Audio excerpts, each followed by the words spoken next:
हा season group season आहे आणि मी ग्रुपमध्ये खेळू नाही शकत. त्याला एक्सपेक्टेशन हे की मी त्याच्यासमोर यावं नाही, त्याच्या भयमध्ये राहावं, जे की मी नाही करायची.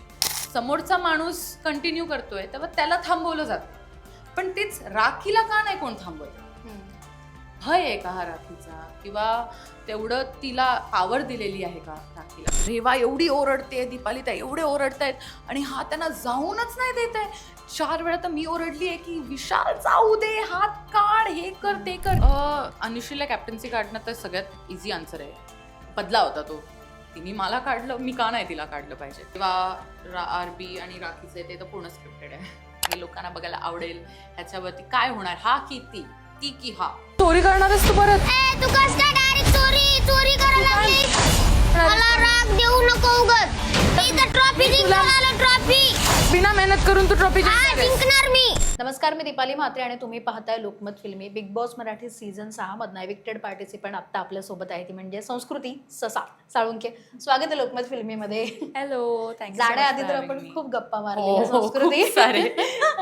सो आत्ता बाहेर पडलीयस, कुठे वाटतं स्ट्रॅटेजी गेम थोडासा फ्लॉप झाला किंवा चुकला त्याच्यामुळे घराबाहेर पडावं लागलं? आय थिंक माझी जी पोझिशन होती ना शोमध्ये जाण्याची, तीच कुठे ना कुठे माझ्यासाठी खूप मोठी डिसएडव्हान्टेज होती.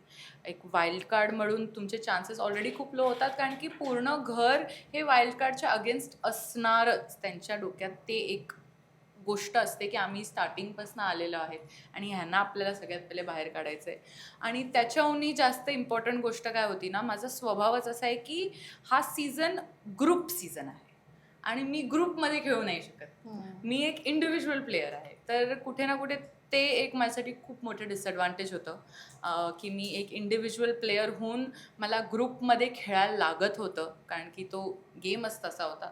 तर आय थिंक स्ट्रॅटजी वाईज तर तेच की मी ग्रुपमध्ये खेळूच नाही शकत, तर काय स्ट्रॅटेजी करणार मी, असं झालेलं. येस, पण संस्कृती वाईल्ड कार्ड म्हणून आतमध्ये गेल्यानंतर प्रत्येकाचं असतं की आता ह्या सदस्यांना आपण पुढे जाऊ द्यायचं नाही, पण तुझ्यासोबत संकेत आणि रेवाही होते. त्यांचं घरातल्यांसोबत एक वेगळं बॉन्ड बनला आणि त्यांनी कुठेतरी एक स्वतःचा ग्रुप निवडला किंवा ते गेले. तुझा असं कुठला ग्रुप निवडला गेला नाही, तुला निवडायचा नव्हता, की समोरच्यांनी तुला त्या ग्रुपमध्ये येऊ दिलं नाही असं तुला वाटतं? तर कसं आहे ना, तिकडे टोळी आणि काटा, मी तर हेच म्हणणार, कारण की इवन दो टोळी नाही आहे पण ते टोळीसारखंच खेळतात. तर स्टार्टिंगमध्ये जेव्हा मी आलेली तेव्हा मला दोन्ही ग्रुप्समध्ये इन्व्हिटेशन होतं खूप जास्त. म्हणजे काटा ग्रुपनी तर एक्सेप्टच करून टाकलेलं की मी त्यांच्यातली एक आहे. आणि त्याच्यानंतरसुद्धा जेव्हा मी त्यांना सांगितलं की मला काटामध्ये नाही खेळायचं आहे, त्याच्यानंतर विशाल पण खूप वेळा आलेला की तू गेम खेळ खेळ खेळ आमच्यासोबत खेळ, हे कर ते कर. तो खूप मला प्रयत्न करायचा, पण माझं विशालशी डे 1पासून माझं त्याच्याशी नाही पटायचं आणि त्या गोष्टीवरती मी प्रयत्न पण करून ओव्हरकम नाही करू शकत होती.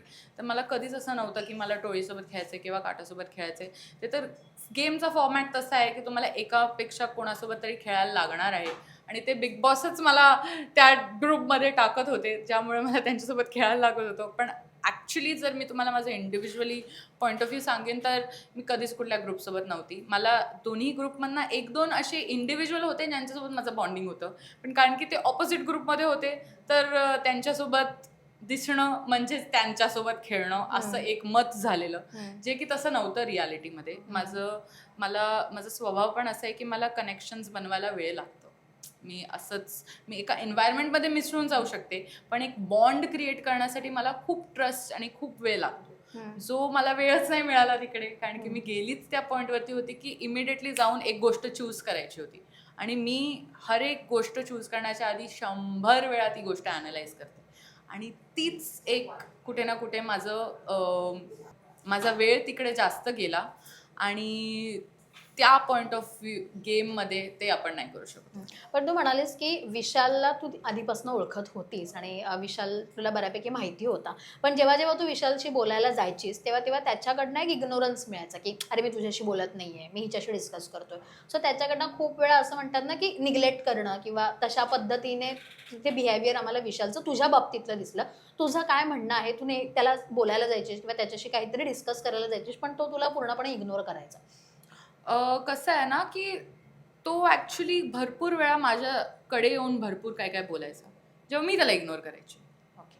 आणि तेच गोष्ट तो पण करायचा, पण कसं होतं की एक सिच्युएशन आणि एन्व्हायरमेंटच तो तसा आहे ना की तुम्ही न बोलता नाही राहू शकत. भरपूर वेळा घरात मी एकटीच असायची, कोणासोबत पण असं ग्रुपसोबत बसून नाही. मी खाणं पिणं माझं सगळं एकटेच असायचं. पण त्याचा जो स्वभाव आहे ना तो मुद्दामून येऊन पोक करणारच आणि 100% तो येऊन बोलणार किंवा हे करणार. म्हणजे तो माझ्याबद्दल बोलतोय पण तुमच्याशी बोलतोय आणि मी तिकडेच बसलेली आहे. त्याला एक्सपेक्टेशन हे की मी त्याच्यासमोर यावं नाही, त्याच्या भयमध्ये राहावं, जे की मी नाही करायची. आणि ते गोष्ट त्याला खटकायची म्हणून तो हे बोलून दाखवायचा मुद्दामून की मी तुझ्याशी नाही बोलत आहे, मला तुला. आणि तो जो इग्नोरन्स आहे हा क्लासिक एक खूपच विचित्र टॅक्टिक आहे ऑनेस्टली. कारण की तू माझ्याच बद्दल बोलतोय सारखा सारखा, तू माझ्याच कडे बोलतोय सारखा सारखा, पण तुला मला इग्नोर करायचं, हे सेन्स नाही बनवत. पण आता घरात एंट्री झाली आणि 3 वाईल्ड कार्डची एंट्री झाली, गेम बघून गेलात आणि सगळ्यात मोठी तुझी चूक झाली ती म्हणजे चावी. ती चावी खूप महत्त्वाची होती कारण तीच तुम्हाला पुढे आणखीन बऱ्याच गोष्टींमध्ये सस्टेन करणार होती आणि अचानक तीच चावी तुझ्याकडनं विशालने हिरावून घेतली. मग सगळ्यांचं असं म्हणणं झालं की अरे एवढी बघून आली आणि शेवटी डम्प काढ असं झालं तिचं. ह्याच्याबद्दल तुला काय क्लॅरिफिकेशन द्यायचं? कारण बऱ्याच वेळेला हाच मुद्दा प्रत्येक वेळेला एलिमिनेशन असू दे कुठल्याही गोष्टी असू दे हा मुद्दा प्रचंड जास्त हायलाईट केला गेला की आली आणि चावी गेली जे की तू गेम बघून आलेलीस. जर मी गेम पॉईंट ऑफ व्ह्यूने बघीन तर ती सगळ्यात मोठी चुकी होती आणि मी एकटीच नव्हती ज्याच्याकडनं ती चुकी झालेली. भरपूर लोक माझ्या आधी आलेले, माझ्या नंतर पण ती चुकी करत गेले. पण ते माझ्याच हलगर्जीपणामुळे होतं. नुकताच घरात घुसलेली, काही सामान नव्हतं माझ्याकडे, पॉकेट्स नव्हते, काय नव्हते. तर मी ते एक मेंटॅलिटीमध्ये होती की एकदा सेटल इन झाल्यानंतर मग या सगळ्या गोष्टींच्याबद्दल विचार करीन, जे की मला नाही करायला पाहिजे होतं. मला घरात एक पाऊल टाकल्यानंतरच गेम सुरू करायला पाहिजे होता, जे मी नाही केलं. तर त्या गोष्टीच्या बद्दल मी खरंच खूप पश्चाताप केला आहे आणि खूप विचार केला आहे, खूप त्याबद्दल मी सगळं काही हे केलं आहे. पण कसं होतं ना की आपण माणसाची एका चुकीवरती आपण त्याचं पूर्ण सगळं गोष्टी ठरवतो. ते मला पटलं नाही. कारण की मी पण जेव्हा घरात आलेली, सगळ्यांचं गेम बघून आलेली आणि भरपूर गोष्टी मी त्यांच्या अगेन्स्ट पण धरून ठेवले असते, पण मी एक ओपन माइंड ठेवला की बघूया आता 24/7 यांच्यासोबत राहून बघूया की काय, किती गोष्टी खऱ्या आहेत, किती गोष्टी नाही आहेत, कसा त्यांचा ॲक्च्युअल स्वभाव आहे. जे त्यांनी माझ्यापर्यंत नाही केलं तर ते त्यांची मेंटॅलिटी दाखवतं आणि मी माझी मेंटॅलिटी दाखवली. अर्थात. पण राखी सोबत जेव्हा तुझे वाद व्हायचे किंवा राखीला तू जसे भिडायचे, तुझं म्हणणं असं असायचं की का तिला तुम्ही सगळे गोष्टीला फेवर करताय किंवा ती जे करते त्याला तुम्ही काही अपोज करत नाही आहात. पण तू काही वेळेला तिला अपोज करायला गेलीस, पण तेव्हा असं तुला म्हटलं गेलं की तुला दिसायचंय म्हणून तू राखीसोबत सतत भांडत होतीस. काय एक्झॅक्ट इक्वेशन होतं राखीसोबतचं किंवा ते कप पाण्यात टाकण्याचं आणि सगळे कपडे मेस करण्याचं? काय एकंदरीत इरादा होता? आता मी विचार करते तर खरंच हे खूप बालिश गोष्टी आहेत. आय डोंट थिंक माझ्या रिअल लाईफमध्ये कधीच एवढं रिॲक्ट केलं असतं. पण कसं आहे ना, तो एन्व्हायरमेंटच तसा आहे की तुम्ही सारखे पोक व्हाल ना तर तुम्ही एकदा तरी रिॲक्शन देणार. आणि राखीचं गेमच तसं आहे की ती पोक करणार आणि तिने पोक केल्यानंतर समोरच्याने जर रिव्हर्ट बॅक केला ना तर ती अजून लाऊड रिॲक्शन ठेवणार. म्हणजे तो एक चेन रिॲक्शन आहे जो वाढत जातो. माझं प्रॉब्लेम कुठे होतं की जेव्हा हा चेन रिॲक्शन समोरचा माणूस कंटिन्यू करतोय तेव्हा त्याला थांबवलं जाते, पण तेच राखीला का नाही कोण थांबवते? भय आहे का हा राखीचा, किंवा तेवढं तिला पॉवर दिलेली आहे का राखीला? कारण की माझं असं होतं की थांब ना, तिला पण मी एकदा हा चेन रिॲक्शन खूपच खालच्या पातळीवरती घेऊन जाऊन दाखवते काय, तेव्हा हा थांबेल का? ऑफकोर्स एका लॉजिकल पॉईंट ऑफ व्ह्यूने असं नाही केलं पाहिजे, पण ती गोष्ट कुठे ना कुठे तर थांबली पाहिजे ना. जर तिने मला ऑलमोस्ट 15 ते 20 वेळा पोक केलं असेल, त्याच्यात 4 वेळा मी रिॲक्शन दिलेलं आहे आणि त्या 4 गोष्टी पण एवढ्या फालतू होते. पण एक मेंटल कॅपॅसिटी हिट होते ना माणसाची. किती वेळा चुप्प बसणार, किती वेळा बोलणार नाही, किती वेळा गप्प बसणार. आणि ते सगळं असं आलं की मला राखीसोबत दिसायचं होतं किंवा राखीमुळे दिसायचं होतं, हे तर अजिबात नाहीये. मला का दिसायचं असेल? पण तेव्हाच तुला त्या स्विमिंग पूलच्या इथे जेव्हा क्रॉस क्वेश्चन केला विशालने की तुला कप चे ते सिनारिओ जास्त इम्पॉर्टंट आहे की तुला राखी, मेन प्रॉब्लेम तुझा काय राखी आहे की कप, तिने ते कप स्विमिंग पूलमध्ये धुतलं, हा पॉईंट आहे. पण तू म्हणालीस तेव्हा की दोन्ही. त्याच्यामुळे मग लोकांना असं वाटलं की तू गेम खेळतेस आता तुला राखीमुळे दिसायचंय म्हणून तू हे सगळं केलंस. सो त्या मुद्द्यामुळे हे सगळं हायलाईट झालं. हो, आणि तेव्हा मी दोन्ही ह्याच गोष्टी म्हणलेली, कारण की दोन्ही का इम्पॉर्टंट आहे, कारण की दोन्हीही डिसरिस्पेक्ट देत आहे. तो डिसरिस्पेक्ट हा मुद्दा होता, की तू एका माणसाला किती पत टेकन फॉर ग्रँटेड करणार, की तू त्याला डिसरिस्पेक्ट करत राहणार आणि तो समोर ना गप्प बसले. तर तो जो पॉइंट होता ना, तो डिसरिस्पेक्ट झाल्यानंतरचा फ्रस्ट्रेशन होता. आणि त्याला ऑब्व्हियसली जर मी पण प्रेक्षक असती आणि मला गेमचा फॉर्मॅट माहिती आहे की किती लोक तिकडे स्क्रिप्टेड फ्रस्ट्रेशन्स करतात किंवा स्क्रिप्टेड फाईट्स करतात आणि किती लोक मुद्दामून एक दुसऱ्याला प्रोवोक करतात किंवा मुद्दामून सगळं करतात, तर एक कोणाचं जेन्युइन फ्रस्ट्रेशन पण तसंच दिसला जाणार की हिला दिसायचं म्हणून ही केलं. पण आता तू म्हणालीस की स्क्रिप्टेड फ्रस्ट्रेशन, कोणाचं असं नाव सांगू शकशील त्याच्यात तुला असं वाटतंय घरातलं की हे स्क्रिप्टेड फ्रस्ट्रेशन आहे किंवा हे सगळं स्क्रिप्टेड मुद्दामून पोक करतात, असं तुला कोण वाटतं? म्हणजे जे पण रेवा, आरबी आणि राखीचे ते तर पूर्ण स्क्रिप्टेड आहे. हो. ते कुठनाच म्हणजे असं रियालिटी मधनं आलेलं असं काही लव्ह ट्रायंगल नाही आहे.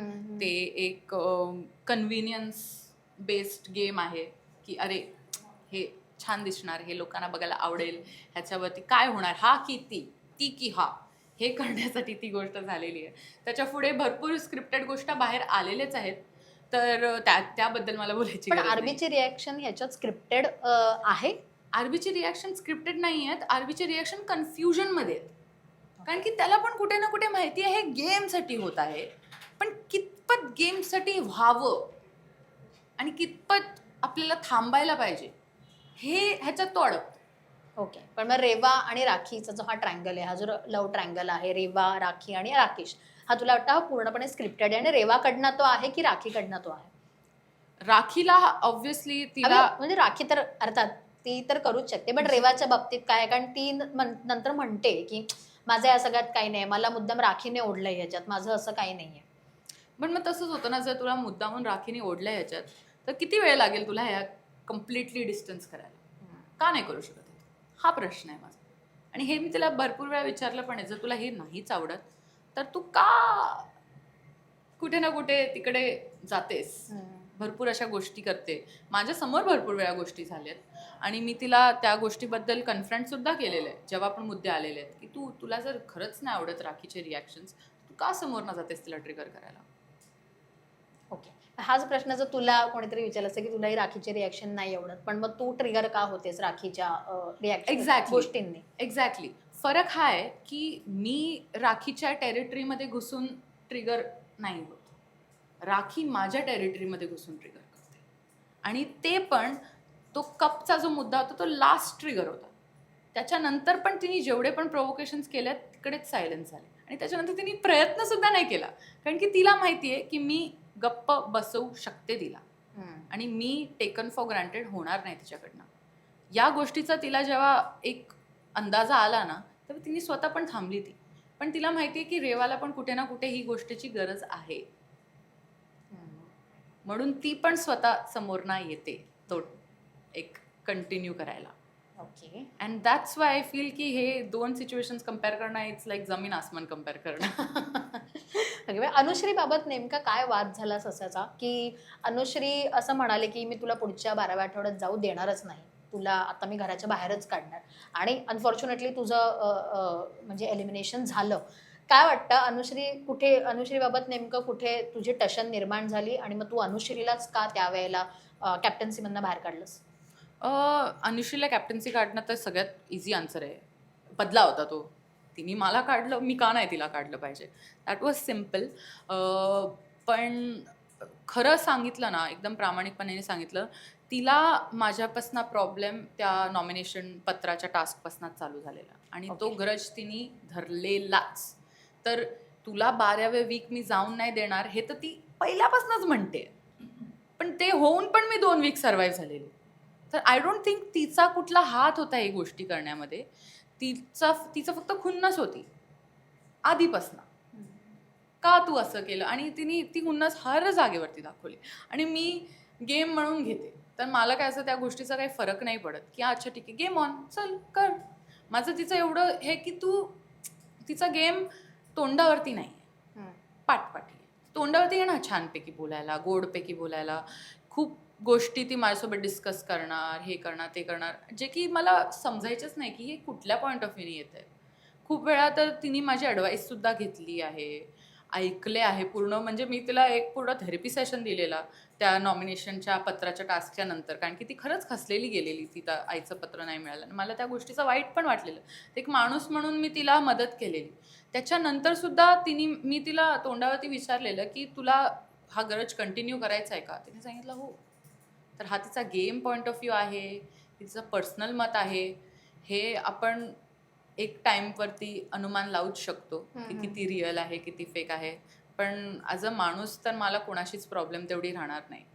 पण प्लेयर म्हणून जर तुला माझ्याशी प्रॉब्लेम आहे तर नक्कीच कंटिन्यू युअर प्रॉब्लेम. येस. पत्राचा विषय तू काढलास तेव्हा सगळ्यांचं असं म्हणणं झालं तू आत्ताच वाईल्ड कार्ड म्हणून एंट्री केली आहेस. खरं तर तुला तेवढं पत्र इम्पॉर्टंट नव्हतंच. तुझ्या आईचं पत्र हे तुझ्यासाठी जास्त इम्पॉर्टंट होतं, कारण तू जस्ट आईला काहीच दिवस झाले आणि आईला भेटूनच तू घरात गेलेलीस. पण जेवढे आठवडे ते लोक घरात राहिले आहेत त्यांच्यासाठी एखाद्याचं पत्र येणं, त्यांच्या जवळच्या माणसाचं पत्र येणं हे खूप जास्त इम्पॉर्टंट होतं. तिथे सगळ्यांनी तुला माणूस म्हणून डाऊन केलं, कारण तिथे तुझा गेम त्यांना 0 वाटला. याबद्दल तुला काही बोलायचं आहे? मतं, आय फील ओपिनियन्स हे सगळ्यांचे आहेत आणि असलेच पाहिजेत. पण त्या मतांमुळे मला माझं पत्र आईचं श्रेड केलं पाहिजे असेल तर मी त्या गोष्टीला अग्री नाही करत. कारण की माझा पहिला आठवडा सगळ्यांनीच बघितलेला, भरपूर गोष्टी ऐकलेल्यात मी घराच्या आतमध्ये धक्क्यावरती. आणि इमोशनल आहे मी खूप आणि मम्मीशी खूप कनेक्टेड आहे. तर एक मोटिवेशन हवीच होती मला आणि त्या मोटिवेशनच्या खातीरच तो बजर माझ्या हातातनं सुटत नव्हता. तर ते कितपत त्या गोष्टीची मला गरज आहे हे मलाच कळणार आणि ते मी कोणाला समजवू नाही शकत. हां, ते त्या घरात भरपूर वीक्सपासनं आहेत, मी नुकताच आली आहे, पण त्यामुळे माझा हक्क माझ्या आईच्या पत्रावरती नव्हतं हे कितपत करेक्ट आहे? ओके. ह्याच एका प्रश्नावर खरं तर आपण म्हणू शकतो की आता तुला जेव्हा तिने सांगितलं अनुश्रीने संकेतला विचारलं की ती जेव्हा मिरची हातात घ्यायची होती तेव्हा संकेत असं म्हणाला की अनुश्री असं म्हणाली सॉरी की तू संस्कृतीच्या हातून ती मिरची घेऊ शकली नाहीस. बट बझरच्या वेळेला जेव्हा तू हात ठेवून होतीस तेव्हा अनुश्रीने प्रयत्न केले होते ते बझर दाबण्याचे, कारण तिला नंतर सगळेजण बोलले की संस्कृतीने जरी हात ठेवला होता तरी तू प्रयत्नच नाही केलेस, तू रडत बसलीस. सो तिथे तिचे प्रयत्न होते का तिथे तुलाच फुल ऑन चान्स होता म्हणून तू बझर दाबलास? तिचे प्रयत्न नव्हते, मला तर नाही दिसले.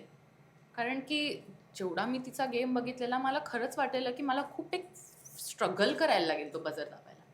आणि तिने पण मला तेच सांगितलं की मी खूप इमोशनल झालेली संस्कृती म्हणून मी नाही करू शकली. पण ती भरपूर वीक्स इमोशनल होती आणि तरीही ती खूप खेळत होती. फक्त त्या एका पॉईंटवरती येऊन तिने अजिबातच प्रयत्न न करणं आणि त्याच्यानंतर मला ब्लेम करणं की हिने का प्रयत्न केला, हे कितपत राईट आहे? मला पण पत्र हवंय, मला पण एक संधी हवी आहे.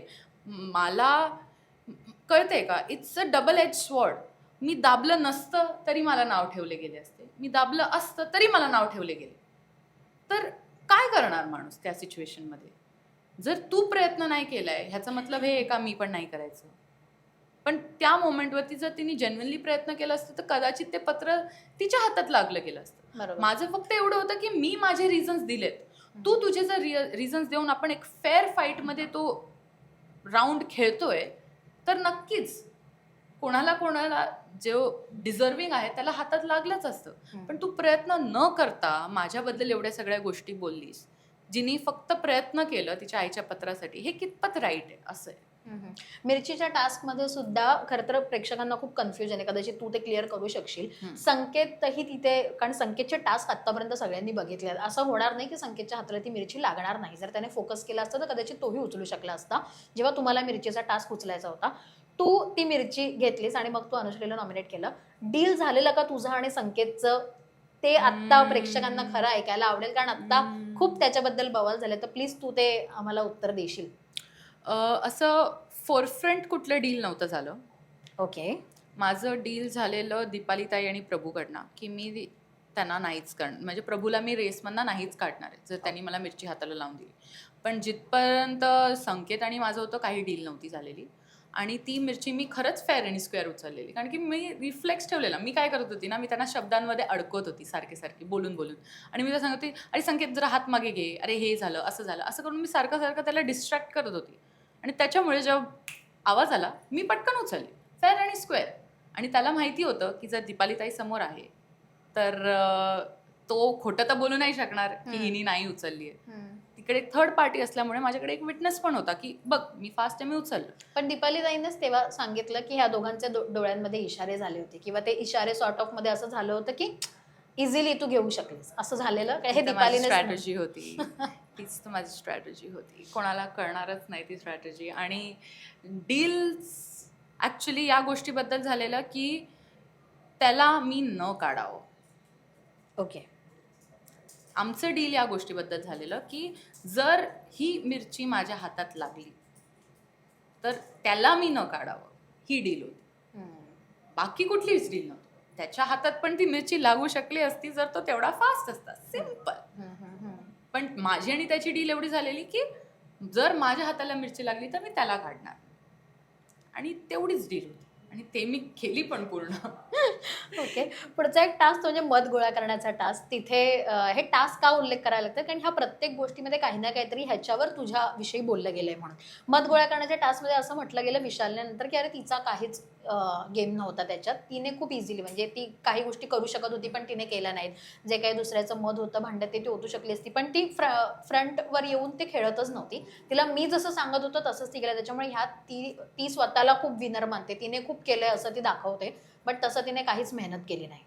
आय डोंट थिंक मी असं कुठे दाखवलं की मी विनर आहे. आय थिंक तो टीमवर्कचा टास्क होता आणि जितपत तो असं म्हणतोय की मी काहीच नाही केलं किंवा मी भरपूर काय करू शकली होती, तर मी इनफॅक्ट जाऊन त्यांचा तो भांडं पूर्ण उलटवलेला. पण लाईक जेव्हा त्यांचं मत कलेक्ट करून दीपालीताईंनी लपवलेलं ना मागे, तेव्हा मी जाऊन पळून तिकडे सगळं ते केलं होतं. माझं कुठे मी खचली माहिती आहे खरं सांगू तर, माझ्या हातात तो कंटेनर होता ज्याच्यामध्ये खूप मध होतं आणि तो हेवी कंटेनर होता. तर तो कंटेनर घेऊन मी जास्त नाही पळू शकत होती स्पीडमध्ये कारण की मी घसरली असती किंवा मी पडली असते आणि ते सगळं वेस्ट झालं असतं.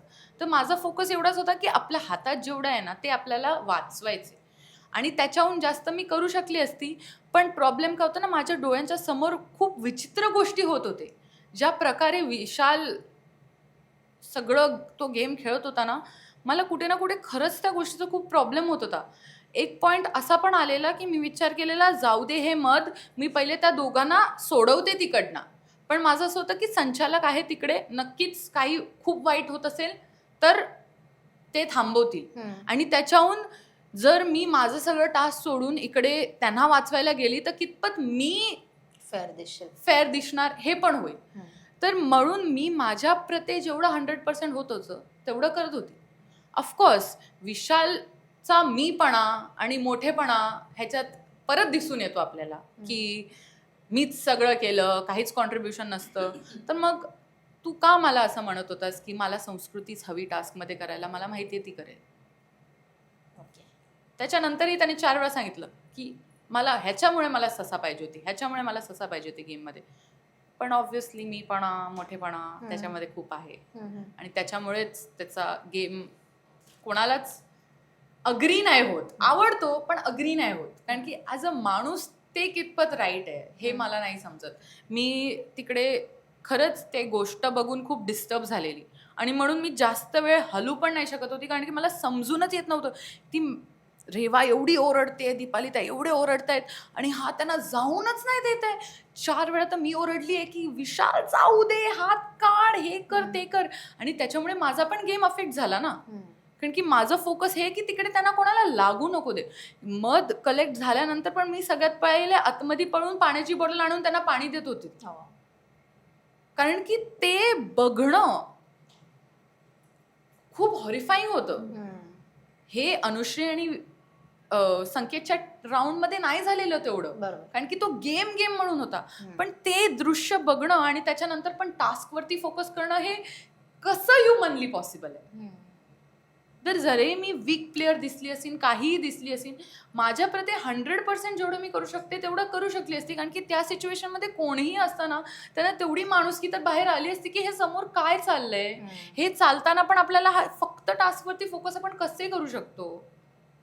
राईट. पण आता विशालला जेव्हा भाऊच्या धक्क्यावर संकेतला जेव्हा भाऊच्या धक्क्यावर विशालचा 2.0 असं म्हटलं गेलं, तुला वाटतं की संकेत तसाच त्याच्या छत्रछायेखाली सगळा गेम खेळतोय का संकेतला पण डोका आहे? कारण संकेत आणि तुम्ही वाईल्ड कार्ड एकत्र गेला, त्यांच्यात तुमचं असं होतं की आपल्या तिघांचा ग्रुप राहू दे, आपली मतं एकत्र राहू देत, पण त्यानंतर कुठेतरी थोडेसे डिसॲग्रीमेंट झाले आणि मग नंतर पुढे वेगळा गेम प्लॅन झाला. विशालच्या छत्रछायेखाली तो वागायला लागला असं भाऊच्या धक्क्याने सांगितलं.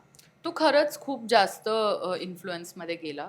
फर्स्ट वीक जेव्हा तो आलेला खूप स्ट्रॉंग इंडिव्हिज्युअल प्लेअर होता, पण तेच प्रॉब्लेम आहे. हे जो सीझन आहे ना, जसा ग्रुप हे आहे ना, प्रॉब्लेम काय होते, तुम्हाला जर त्या ग्रुपसोबत खेळायचं आहे ना, तर तुम्हाला त्यांची खूप गुलामी, हाजीहुजी, खूप डोकं खालती वाकवून खेळायला लागणार. मगच ते तुम्हाला त्या ग्रुपमध्ये खेळून देणार, आणि ते माझ्या स्वभावात नाही. म्हणून मी कुठल्याही ग्रुपसोबत फिट नाही झाली. आणि जेव्हा पण ते प्रयत्न करायचे माझ्याकडनं ते सगळ्या गोष्टी करून घेण्याची, मी नाही बोलायची. तर एका पॉईंट नंतर ती पण रिझेंटमेंट त्यांच्या डोक्यामध्ये आली की ही का अशी, ही ही स्वतःला काय समजते. आणि त्यामुळे ते भरपूर ॲक्शन्स बाहेर यायला लागले. आणि ते संकेत आणि रेवा दोघांनी सगळ्या त्या गोष्टी केल्या जे मला पटत नव्हत्या. भरपूर वेळा मी त्यांना बोलण्याचा पण प्रयत्न केला की हे सगळं नका करू, हे तुमच्या इंडिव्हिज्युअल गेमवरती अफेक्ट होणार आहे, हे प्रेक्षकांनाही बघायला आवडणार नाही आहे की तुम्ही का करतायत. आय होप की अजून 3 वीक आहेत. जर संकेत असेल घरात तर नक्कीच तो त्या इन्फ्लुएन्समधनं बाहेर येऊन स्वतःचा गेम दाखवेल.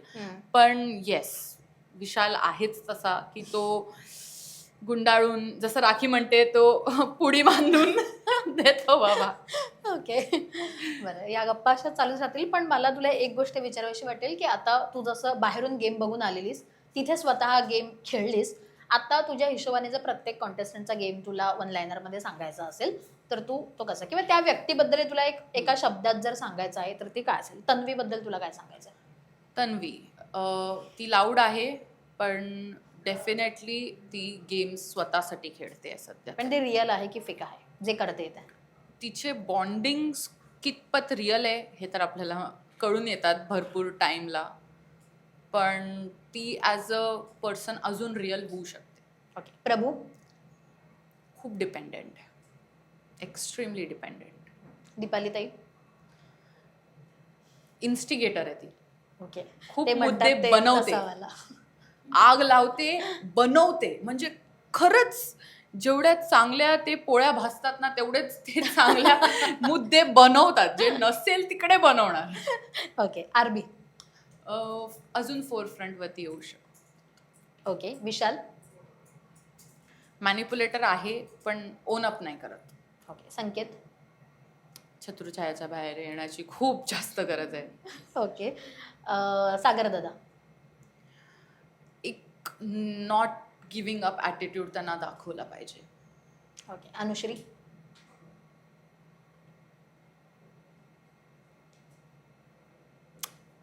पाठीमागचा गेम बंद करून चेहऱ्यावरती जर ती गेम खेळेल ना, तर अजून मजा येईल बघायला तिला.